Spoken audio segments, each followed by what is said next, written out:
Hi friends, నమస్తే. ఎలా ఉన్నారు? బాగున్నారా? నేనైతే బాగున్నానండి. మన గోంగూర చెట్టు దగ్గరికి వచ్చేసరికి చక్క ఈ వర్షాలకి ఈ విధంగా పెరిగిందండి చెట్టు.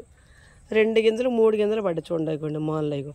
ఈ 3 గింజలకి చక్కగా ఇంటికి సరిపడ కూరని ఇచ్చేసిందండి. గోంగూర చెట్టు ఒక్క చెట్టు 2 చెట్లు ఉన్న చక్క దాన్ని జాగ్రత్తగా మనం మెయింటైన్ చేసుకుని పెంచుకుంటే అండి చక్క ఇంట్లో చట్నీ వెళ్ళిపోద్దండి. కూర చేసుకోవచ్చండి, చట్నీ వెళ్ళిపోద్దండి. మరి అందరూ తింటారు నాకైతే తెలియదు, కానీ రొయ్యలు వేసుకొని వండుకుంటే చాలా బాగుంటుందండి. మా ఇంట్లో పిల్లలంతా తింటారండి, నేను తింటాను. రొయ్య వేస్తే చాలా బాగుంటుంది. గోంగూర మటను ఎప్పుడన్నా ఎక్కువ శాతం మటన్ తెచ్చుకొని తక్కువ తెస్తాం. ఇప్పుడు మటన్ తెస్తే మాత్రం గోంగూర మటన్ చేయమ్మా అంటాడండి మా బాబు. చాలా బాగుంటుందండి మటన్ కూడా, చిక్క పుల్లగా చాలా బాగుంటుందండి. తిన్నవాళ్ళకి నచ్చదు, కానీ తినేవాళ్ళకి మాత్రం చాలా ఇష్టంగా తింటారండి. గోంగూర బోటి, గోంగూర మటన్ బాగా చేస్తారండి. అంతా ఫంక్షన్స్లో ఎక్కువ చేస్తూ ఉంటారండి.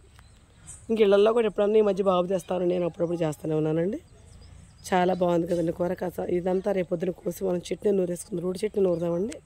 చాలా బాగుంది కదండి. ఈసారి నెక్స్ట్ వీడియోలో మనం ఊరగాయ పెట్టుకుందామండి. ఫస్ట్ వీడియోలో చట్నీ చేసుకుందాం, నెక్స్ట్ వీడియోలో ఊరగాయ పెట్టేసుకుందండి. మన గోంగూర చెట్లు మీకు నచ్చితే ఒక లైక్ ఇచ్చేయండి. Please subscribe.